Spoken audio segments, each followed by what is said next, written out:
Dan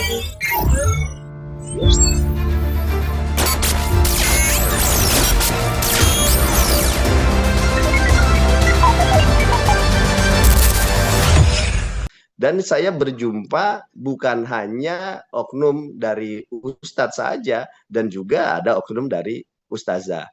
Nah, inilah Ustadz Wadud, kalau dari kami mendorong kesadaran agar pondok pesantren menempuh jalur hukum, ya, bukan jalur damai, bukan jalur kekeluargaan dengan win-win solution sistem, dan kami akan mengeluarkan oknum tersebut dari pesantren. Karena ini hanya memindahkan sampah dari satu tempat ke tempat yang lain, sehingga pondok pesantren yang rentan ya untuk kekerasan seksual gitu. Itu saja yang ingin saya. Terima kasih. Memang ini salah satu respon juga ya dari beberapa aktivis sesuai dengan statementnya Menteri Agama gitu ya. Dari Perempuan Jaga Indonesia juga sudah melakukan protes juga. Saya kira temuan-temuan para aktivis, temuan para tim konselor ini menjadi masukan juga buat pimpinan-pimpinan pondok pesantren, sekaligus juga buat masukan buat siapapun kita yang bergerak untuk melakukan sebuah edukasi pendidikan kepada putra-putri kita di pesantren.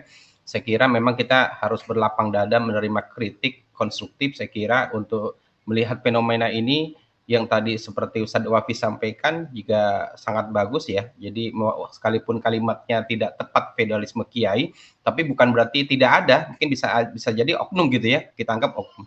Saya kira lebih menarik lagi kita menambahkan lagi pernyataan dari psikolog langsung nih, Pak Imam tadi sudah muncul. Pak Imam juga praktisi yang sering menangani dari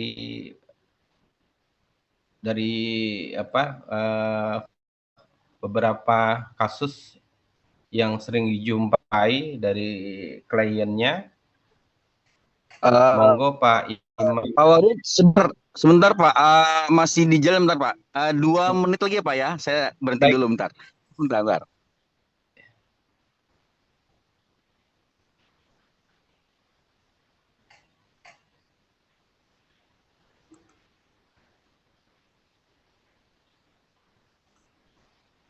Baik, kawan-kawan semuanya, memang hari ini semakin eskalasi. Artinya bahwa media sebagai sebuah kontrol sosial itu luar biasa, membangun pencitraan buruk dan negatif itu sangat begitu kentara di era digital. Oleh karena itu kita juga sebagai orang yang berada dalam komunitas ini membangun eskalasi digital ini untuk memframing yang baik. Saya kira ini penting. Sebelum Pak Imam, mungkin saya persilakan dulu karena ini sudah hadir lebih dulu dari tadi nih, dari Banten. Silakan Pak. Dari Banten kami persilakan Pak Ali Suudi, atau barusan yang silakan Pak Ali sudah bisa bergabung. Ya, silakan dari anggota ISMI ya. Pak Ali perkenalkan diri, saya langsung aja persilakan mungkin 2-3 menit untuk menyampaikan apa kira-kira pandangannya terhadap Hari Santri Nasional, sekaligus tentang persoalan yang sedang berkembang masalah pondok pesantren. Silakan Pak Ali Suudi. Ya, terima kasih. Assalamualaikum warahmatullahi wabarakatuh. Bismillahirrahmanirrahim. Alhamdulillahirrahmanirrahim. Allahumma sholli ala sayyidina Muhammadin wa ala alihi wasallam. Saya Ali Sudi dari anggota ISMI Provinsi Banten. Saya alhamdulillah juga mengelola pesantren dan alumni dari beberapa pesantren. Fenomena yang terjadi sekarang memang luar biasa. Pengalaman saya di beberapa pesantren, apakah itu saya tinggal mondok atau hanya sekedar berkunjung, memang masing-masing pesantren memiliki ciri khas atau daya yang berbeda-beda. Kalau di Tebu Ireng umpamanya memang lebih inilah nggak seperti di Loso atau Lirboyo umpamanya, atau di Gontor itu malah lain lagi. Nah, itu pada prinsipnya di dalam mengaktualisasikan isi dari katakanlah kitab akhlak itu Ta'limul Mutalim, menurut saya masing-masing pesantren itu beda khasnya gitu ya. Ada yang ditunjukkan dengan perilaku, ada yang cukup istilahnya menanamkan di dalam hati rasa hormat, tidak terlalu ditampakkan gitu. Nah, ini terjadi belakangan fenomena yang cukup menarik menurut saya. Ini tidak lepas dari upaya-upaya global menurut saya. Mohon maaf kalau salah. Jadi ada upaya bahwa negeri kita ini harus menjadi target agar akhlak moral atau bahkan tata nilai bangsa ini harus hancur. Karena menurut saya budaya-budaya yang ditanamkan oleh pesantren itu sangat baik, menanamkan karakter bagi santri atau bagi anak didik. Terbukti hasilnya selama ini keluaran-keluaran pesantren itu mampu berkarya.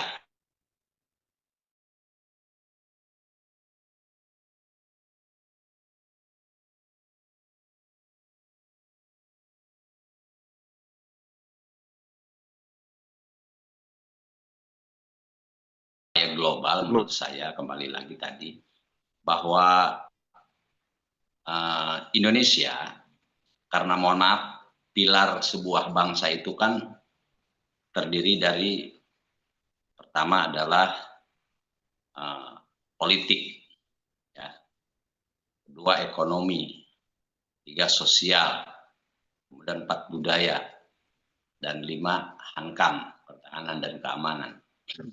Politik kita sudah perhatikan, di kita sudah demikian adanya kacau balau. Ekonomi juga sudah demikian, siapa yang berkuasa dalam sektor ekonomi itu kan. Kemudian sosial budaya sudah mulai ini, karena yang megang teguh budaya hormat, budaya malu, budaya taat gitu, budaya ikhlas itu di pesantren gitu. Nah, kiai juga itu bagian dari elemen perekat bangsa ini mau besar, mau maju, mau enggak. Bagaimana disitir oleh Rasulullah itu kan, bahwa 2 kelompok, andaikan 2 kelompok ini bisa bersinergi dengan baik, maka sebuah bangsa akan maju. Kalau 2 kelompok ini tidak bersinergi, maka bangsa ini akan hancur. Siapa 2 kelompok itu? Pertama adalah ulama dan yang kedua adalah umaro. Nah, sektor umaro sudah banyak diobok-obok. Nah, tinggal ini sektor ulamanya ini. Basis ulama itu adanya di pesantren, dan pesantren sampai saat ini masih sangat kuat memegang budaya-budaya yang menurut saya mewariskan kebaikan-kebaikan. Nah, sektor ini kalau dihancurkan, maka tunggu saja di kemudian hari. Maka Indonesia ini sebagaimana rencana global ingin mereka kuasai, dan tentunya ujung-ujungnya kan adalah menguasai sumber daya alam Indonesia dan sebagainya. Ini menurut saya satu persatu sudah mulai mereka obok-obok, sudah mulai mereka hancurkan. Jadi sangat tepat kiranya malam hari ini kita konsentrasi membahas bagaimana strategi kita untuk turut sebetulnya bukan cuma pesantren yang kita pikirkan, efek saja itu mah. Jadi pesantren dijadikan target, tujuannya bangsa ini biar hancur, gitu. Jadi kalau kita mulainya dari pesantren ini kita benahi, bagaimana oleh pemerintah dirilik lebih serius lagi, karena selama ini patut diakui baru beberapa tahun saja sebetulnya pesantren ini di tingkat kabupaten, kota, provinsi, bahkan pusat masuk nomenklatur, gitu kan? Satu lembaga yang harus diperhatikan oleh pemerintah, baik pemerintah daerah maupun pemerintah pusat. Itu baru beberapa tahun saja. Kalau dulu kita ini diibaratkan seperti lembaga pesantren ini seperti jin, ada tapi nggak di ini gitu loh, nggak bisa mereka nggak nampak bagi mereka gitu loh, sehingga lepas dari perhatian. Alhamdulillah belakangan sudah mulai, hanya saja bagaimana agar lebih fokus ke arah apa. Dan tentunya karena prinsip kehadiran pesantren itu sebagai pertama adalah lembaga dakwah, lembaga pendidikan, dua lembaga yang ketiga sebagai lembaga pemberdayaan ekonomi gitu. Nah, dua sektor yang tadi lembaga dakwah dan lembaga pendidikan ini tidak akan bisa berjalan kalau sektor pemberdayaan ekonominya di pesantren nggak jalan. Menurut saya basis itu yang harus dibangun oleh pemerintah. Bagaimana agar pesantren ini bisa mandiri secara ekonomi, gitu. Tidak ada ketergantungan kepada yang lain sehingga dia bisa fokus melaksanakan dua program itu, program dakwah dan program pendidikan. Itu saran saya, gitu. Mudah-mudahan dan mohon maaf. Terima kasih. Wallahu muwaffiq ila aqwamit thoriq. Assalamualaikum warahmatullahi wabarakatuh. Baik, terima kasih Pak Ali Sudi. Menarik karena anggota ISMI ya, jadi lebih fokus pada pengembangan ekonomi umat ya. Saya kira ini bagus. Nanti kita juga hadir di tengah kita ini pimpinan dari Watu Ireng Ar-Royhan di pondok pesantren yang sedang merintis. Ya, nanti beliau akan memperkenalkan diri, sekaligus ada beberapa program yang beliau punya untuk pengembangan ekonomi umat ya di pondok pesantren atau di pengembangan ekonomi umat. Sebelum Pak Imam, saya mohon kesediaan dulu Pak Ahmad Suhawi, mungkin 45 menit, monggo Pak Suhawi. Terima kasih Ustadz Wadud. Assalamualaikum warahmatullahi wabarakatuh. Alhamdulillahirrahmanirrahim. Wassalamualaikum ala asrafil anbiya wal mursalin Sayyidina Muhammadin wa alihi washabihi ajmain amma ba'du. Para kiai yang saya hormati dan saya muliakan, para alim yang juga sempat berkenan hadir pada kesempatan malam hari ini. Terima kasih atas waktu dan kesempatannya. Saya Suhawi, kebetulan baru mulai merintis namanya pesantren Watu Ireng Ar-Royhan. Belum jadi merasakan betul bagaimana sulitnya merintis sebuah lembaga pendidikan bernama pesantren. Kayak gitu. Karena itu menurut saya pesantren ini lahir dari sebuah keprihatinan sebenarnya. Jadi mohon maaf dengan segala kerendahan hati, perkenankan saya merefleksikan diri kenapa saya juga ingin berkecimpung di dunia yang saya alami ketika masih muda. Ada beberapa hal keprihatinan kami, kenapa pesantren misalnya saya harus mencoba mengalami sendiri lika-likunya membangun lembaga pendidikan bersama pesantren bernama pesantren ini. Pertama,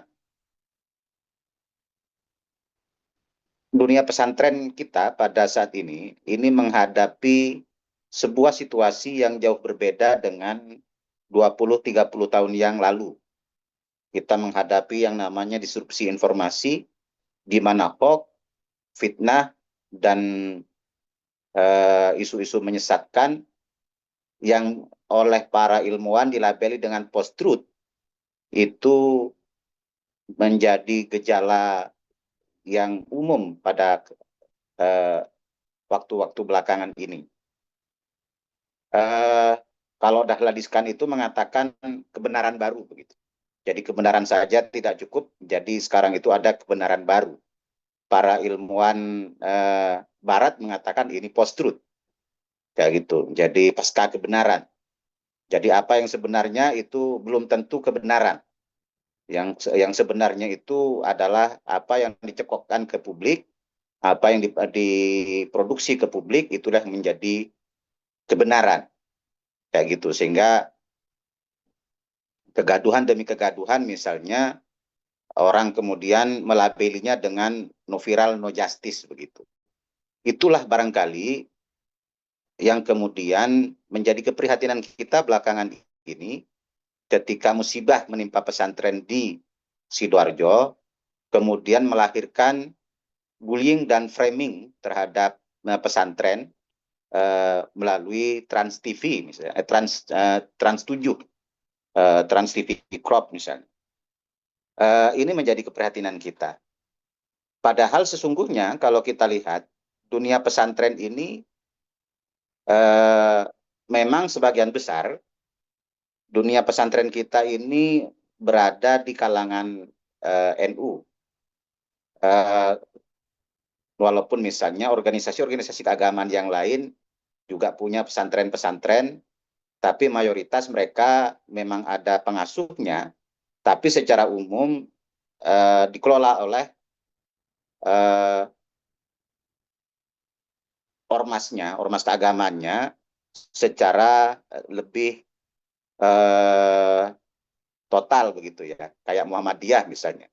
Itu afiliasinya termasuk aset dan kepemilikannya biasanya relatif menjadi milik organisasi. Nah, sementara misalnya kayak kita yang di NU itu lebih otonom dia, sehingga pesantren-pesantren adalah ya dia given dengan keberadaan kiai. Artinya pesantren itu sesuatu yang melekat dengan pribadi kiai, sehingga citra dan eksistensi pesantren itu akan sangat tergantung dengan pimpinan pesantrennya. Nah, karena itu menurut saya pesantren di masa sekarang dan di masa yang akan datang sudah harus banyak merefleksikan perubahan yang terjadi dewasa ini. Tadi sudah sempat disinggung oleh pembicara terdahulu, misalnya soal kemandirian, soal apa namanya framing media bahwa pesantren feodal dan lain sebagainya, ya kan, karena memang mereka tidak pernah baca alim mutalim misalnya. Nah, pun termasuk misalnya pesantren yang seolah-olah dikesankan sebagai praktek-praktek eksploitasi, seolah-olah juga pesantren dikesankan sebagai banyak kekerasan di dalamnya. Ini adalah fenomena-fenomena dan gejala-gejala umum yang harus dijawab oleh kalangan pesantren. Dengan apa? Tentu saja dengan berbenah bersama-sama begitu. Memang kesulitannya adalah tumbuh dan berkembangnya pesantren di Indonesia ini kan relatif tidak bersamaan. Demikian juga misalnya kesempatan dan peluangnya juga tidak sama. Ada pesantren yang sudah eksis dan besar jauh sebelum Indonesia merdeka. Ada juga yang baru lahir kayak kami. Ada juga yang sudah mewarisi tradisi-tradisi dari ulama-ulama terdahulu. Misalnya. Tentu ini tantangannya berbeda dan jauh berbeda. Kayak gitu. Nah, belum lagi misalnya soal tuntutan sarana prasarana yang memadai misalnya. Rubuhnya musola misalnya. Tentu karena memang pesantren adalah lebih mengandalkan kepada swaklola dan kemandirian. Sehingga ya tentu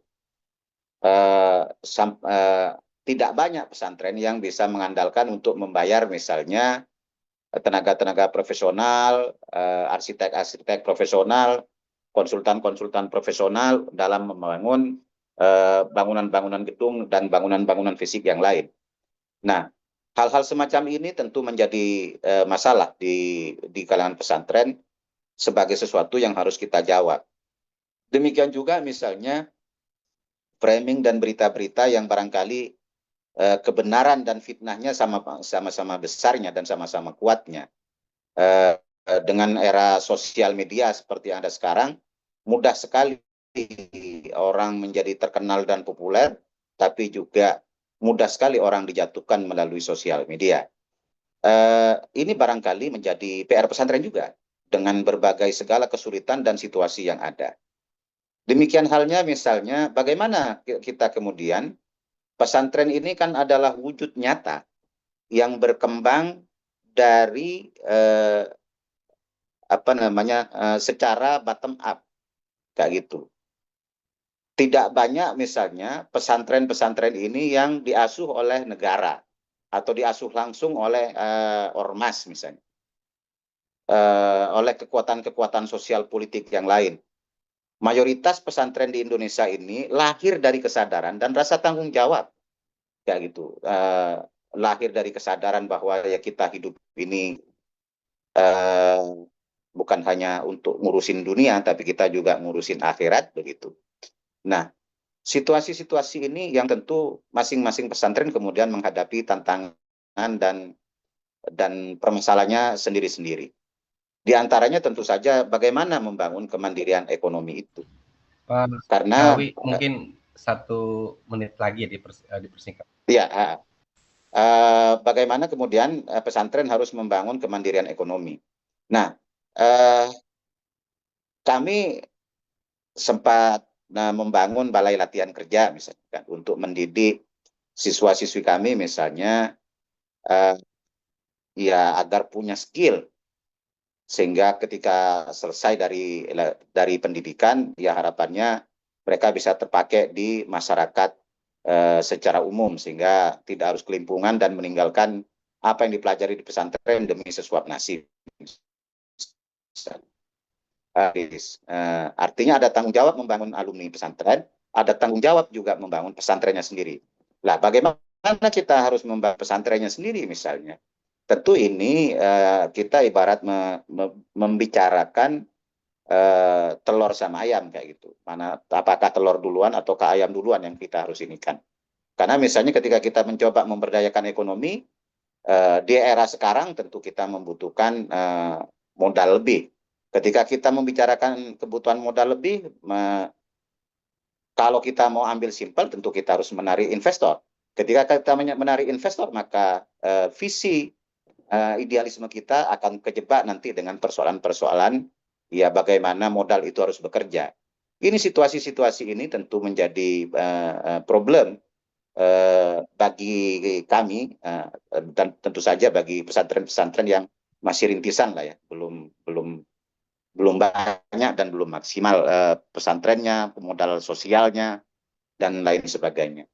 Hal ini barangkali sebagai pengantar Ustadz Wadud, kalau untuk kita bicarakan dan kita renungkan bersama kira-kira bagaimana kita menatap pesantren yang ada di Indonesia ini dalam rangka memperingati Hari Santri ini. Saya kira cukup sekian. Kurang dan lebihnya mohon maaf. Wallahu muwaffiq ila aqwamit thoriq. Wassalamualaikum warahmatullahi wabarakatuh. Waalaikumsalam warahmatullahi wabarakatuh. Baik, terima kasih Pak Ahmad Sahawi, MSI, yang saat ini baru merintis pondok pesantren Watu Ireng Ar-Raihan ya, dengan konsep modernisnya. Mudah-mudahan bisa terus berkembang, Pak Sahawi.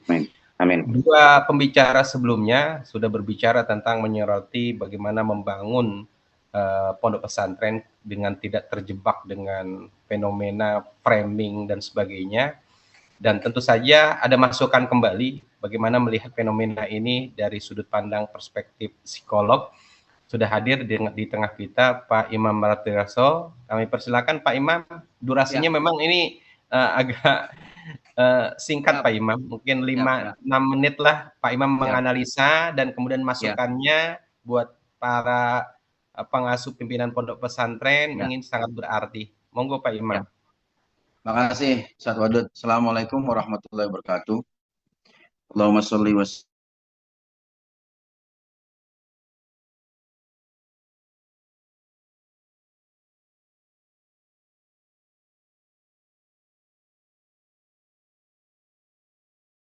para alim ulama yang insya Allah selalu diberkahi karena telah memilih jalan ya untuk berkecimpung dalam pesantren, dalam dunia santri begitu.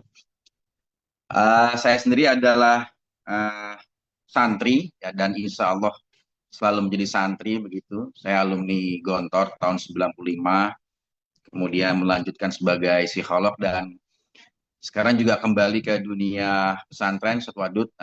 Nanti hari Rabu nih saya dengan teman-teman itu mendirikan Santri Institut Indonesia, di mana Pak Kiai Ma'ruf Amin adalah dewan pembinanya ya.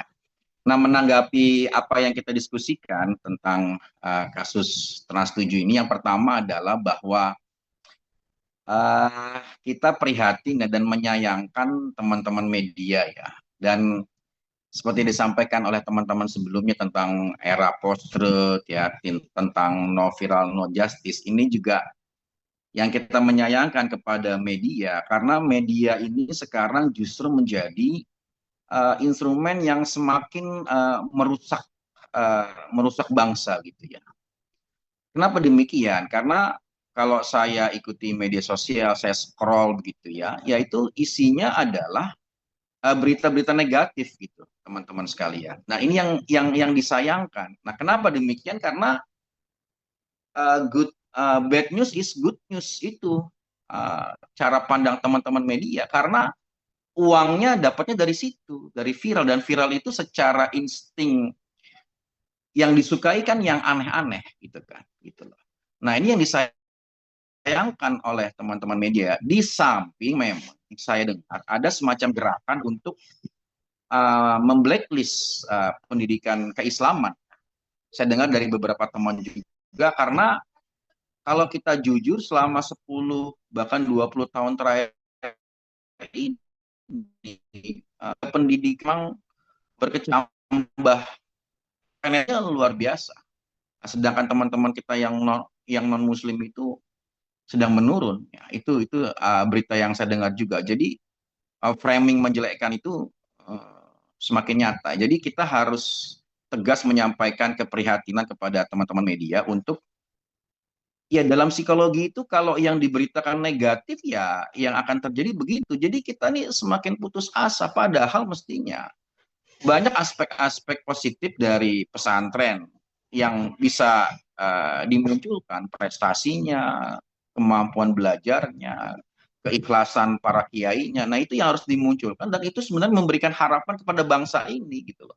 Di tengah berita korupsi, di tengah berita ketidakjujuran. Nah, ini kita agak menuntut media untuk merubah cara kerjanya, merubah cara pandangnya ya. Selanjutnya saya kira momen ini harus menjadi hikmah buat kita. Kita bersikap positif saja bahwa Allah pasti memberikan hikmah di balik ini. Justru inilah saatnya kita reborn gitu ya, sebagai santri, sebagai pesantren, untuk menampilkan jati diri kita agak lebih berani begitu loh, agak lebih show gitu loh, bahwa bangsa ini saat ini sedang butuh pesantren dengan segala nilai-nilainya, dengan segala varian-variannya. Ada pesantren modern seperti Gontor, ada pesantren tradisional, atau pesantren apapun yang tadi yang sedang merintis ya, kita semua sedang dalam proses beradaptasi dengan perubahan-perubahan ini. Nah, inilah saatnya kita semua bersatu begitu, menampilkan, memberikan pandangan-pandangan, memberikan pemikiran-pemikiran dan bukti nyata ya, bukti nyata bahwa kita telah berkontribusi, masih berkontribusi, dan terus berkontribusi. Pak Prabowo mendirikan sekolah rakyat itu kan sebenarnya mengadopsi sistem pesantren, mengadopsi sistem boarding ya, yang cuman tidak secara terbuka saja beliau menyampaikan. Itu bukti keunggulan dari pesantren, dan pesantren itu adalah tetap menjadi masa depan bangsa. Tinggal memang benar yang disampaikan tadi ya, kita pesantren ini harus beradaptasi. Sekarang zamannya IT, zamannya AI, zamannya coding, zamannya 5G, ya kita harus terus beradaptasi, ilmu-ilmu harus diperbaharui, kerjasama kita dengan teman-teman di luar segala macam itu juga harus semakin dimaksimalkan. Dan yang terakhir adalah Ustaz Wadud, saya kira ya ini adalah momentum kita untuk bangkit kembali. Ya, saya sebagai psikolog yang merasakan bagaimana positifnya, bagaimana luar biasanya pendidikan di pesantren itu, juga merasa berkewajiban untuk terus mensiarkan bahwa masa santri itu, ya katakanlah di masa remaja, ya masa sanawiyah aliyah atau sampai perguruan tinggi, itu adalah golden age yang harus dipahami dan dimaksimalkan oleh para santri, sehingga orang tua ya hari ini tidak ragu lagi gitu, karena masa kemasan dari rentang kehidupan manusia itu diisi dengan sangat baik di dalam masa pendidikan di pesantren.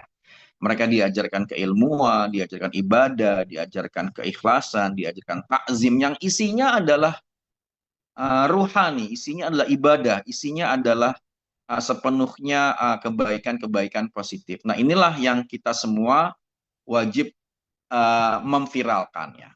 Bahwa kita sudah dapat hari santri itu sudah alhamdulillah. Tinggal bagaimana hari santri ini dimaksimalkan dengan segala varian-variannya. Saya yakin dengan kekuatan santri yang aktif dan yang sudah jadi alumni, kita bisa membalikan keadaan dari teman-teman media yang sudah memframing dengan negatif, ya. Saya kira kekuatan internal kita nih yang tadinya masih berbentuk potensi, hari ini akan kita aktualisasikan ya dengan kerjasama di antara kita, dan ya kita lawanlah Trans 7 dan yang akan muncul berikutnya. Begitu, Ustaz Wadud. Syukran. Afwan. Ya. Baik, jazakallah. Terima kasih Pak Imam Pratriyaso, santri tetap menjadi santri ya, sekalipun sudah jadi alumni sah. Baik, terima kasih Pak Imam. Di tengah-tengah kesibukannya, beliau masih berkhidmat untuk membangun sebuah institusi modern pondok pesantren. Saya kira ini menjadi sebuah komitmen bagi kita semuanya, para alumni yang pernah mengenyam pendidikan di pondok pesantren. Masih ada dua pembicara lagi, saya batasi waktunya. Setelah ini adalah kita terakhir closing statement. Masing-masing saya minta 1 menit untuk menyampaikan apa usulan yang paling penting responsif negara terhadap kondisi saat ini, baik dengan yang sudah dilakukan oleh Presiden Prabowo dengan membentuk Direktorat Jenderal Pondok Pesantren maupun kebijakan lainnya, sehingga ini menjadi sebuah aspirasi dari kita, dari podcast ini, yang kemudian kita resonansikan kepada para pemangku kebijakan. Saya kira itu penting, tidak hanya kita berdiskusi, mengevaluasi framing-framing yang kemarin sudah terjadi, tapi lebih daripada itu apa yang kita harapkan menjadi sebuah masukan. Saya kira itu penting untuk kita sampaikan. Yang terakhir dari Banten, Pak Hamdan Suhaimi, ada juga dari Aisyah Pusat, Ibu Iflahah Zuriyatin. Ibu Iflahah? Ibu Iflahah? Ya, Pak Hamdan, silakan Pak Hamdan. Tadi sudah muncul Pak Hamdan dari Banten. Pak Hamdan?